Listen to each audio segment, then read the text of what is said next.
Welcome back. तो इस video में आपसे कुछ इंपॉर्टेंट टिप्स शेयर करनी थी जो आपको फॉलो करनी चाहिए एग्जाम से पहले। पहली बात तो ये कि जितना आपने अभी तक पढ़ लिया है वो मोर देन इनफ है। अब कुछ और एक्स्ट्रा मत पढ़ना।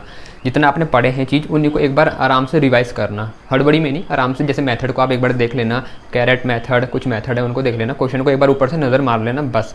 ज़्यादा डिटेल में मत जाना।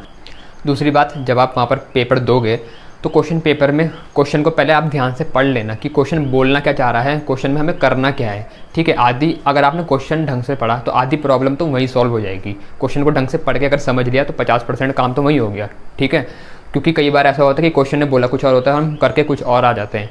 तो इसलिए क्वेश्चन को भले 2 मिनट लगे समझने में, लेकिन उसको पढ़ के समझ लेना, तब शुरू करना। ऐसा नहीं कि पहली लाइन पढ़ी और शुरू कर दिया। ठीक है, तो आराम से पढ़ना क्वेश्चन और तब आराम से उसका आंसर बनाना। अब जैसे लगभग हमारे जितने भी क्वेश्चन है उनमें फॉर लूप और कंडीशन लग रही है, इफ़ एल्स इफ़, ये कंडीशन लग रही है। तो कंडीशन में एक ऑपरेटर है जिस पे ध्यान देना, ये एंड ऑपरेटर और ये और, इंग्लिश वाला एंड और इंग्लिश वाला और। ठीक है, तो इस पर ज़रा ध्यान देना। जैसे ये वाला जो ऑपरेटर होता है इसका हम यूज़ तब करते हैं जैसे मैंने कोई कंडीशन लिखी हुई, इफ़, मैंने एक कैपिटलाइज वाला क्वेश्चन कल ही कराया था तो उसमें मैंने और यूज़ करा था।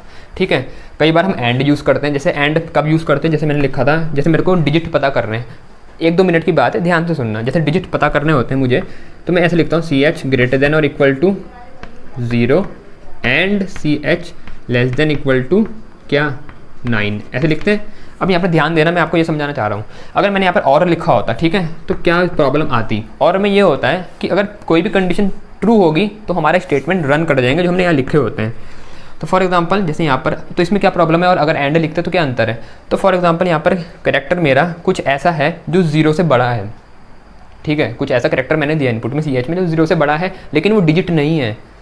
तो वो यहाँ पर कंडीशन चेक करेगा कि क्या CH जो मेरा कैरेक्टर है वो 0 से बड़ा है, तो हाँ है। तो आगे चेक नहीं करेगा कि वो क्या 9 से छोटा है या नहीं है। तो पता गलती यहाँ पर ये गलती होगी कि 0 से बड़े तो बहुत चीज़ें हो सकती हैं ना भाई, 0 1 2 3 4 5 6 7 8 9 ये होते हैं। उसके बाद और स्पेशल कैरेक्टर बहुत चीज़ें आती हैं, तो वो कुछ भी होगी अगर चीज़, तो ये स्टेटमेंट चल जाएंगे। तो इस समय के लिए हमने एक बाउंड्री जैसी बनाने के लिए एंड लिखते हैं कि ये भी सही होना चाहिए, ये भी सही होनी चाहिए, और कुछ और कंडीशन लिखना चाहें तो वो भी लिख सकते हैं। तो जब सारी सही होंगी तब ये स्टेटमेंट चलते हैं, तब हमें लगाते हैं एंड। ठीक है, अब जैसे वॉवल का हमने क्वेश्चन करे थे, कई बार वॉवल के लिए चेक करते थे, तो CH इक्वल टू A लिखता था मैं, और CH इक्वल टू E, ऐसी और करते थे। क्यों? जैसे वॉवल चेक करने फॉर एग्जांपल, तो करेक्टर या तो A होना चाहिए और या E होना चाहिए और। अब एंड लिखूंगा तो गलती हो जाएगी, एंड मतलब सब एक साथ होना चाहिए। तो क्या कोई सिंगल करेक्टर एक ही बारी में A भी हो सकता है, E भी हो सकता है, I भी हो सकता है, O भी हो सकता है, U भी हो सकता है? ऐसा तो नहीं होता ना। तो इसलिए याद रखना, इन ऑपरेटर का बड़ा सोच समझ के यूज़ करना। ऐसी फॉर लूप को भी देख लेना एक बार। फॉर लूप लगभग हर क्वेश्चन में लगी रहा है हमारा। ये कंडीशन लग रही है, वेरिएबल को डिक्लेयर करना मत भूलना। ठीक है, कहीं कोई वेरिएबल पहले यूज़ कर दिया और डिक्लेयर करना भूल गए तो ये गलतियाँ छोटी मोटी मत करना। पहले वेरिएबल को डिक्लेयर कर देना और उसके बाद यूज़ करना। और जैसे कुछ क्वेश्चन में हमें काउंट वाला वेरिएबल बनाते हैं तो उसकी वैल्यू स्टार्टिंग में 0 इनिशियलाइज करना मत भूलना। ठीक है, इनिशियलाइज करना मत भूलना।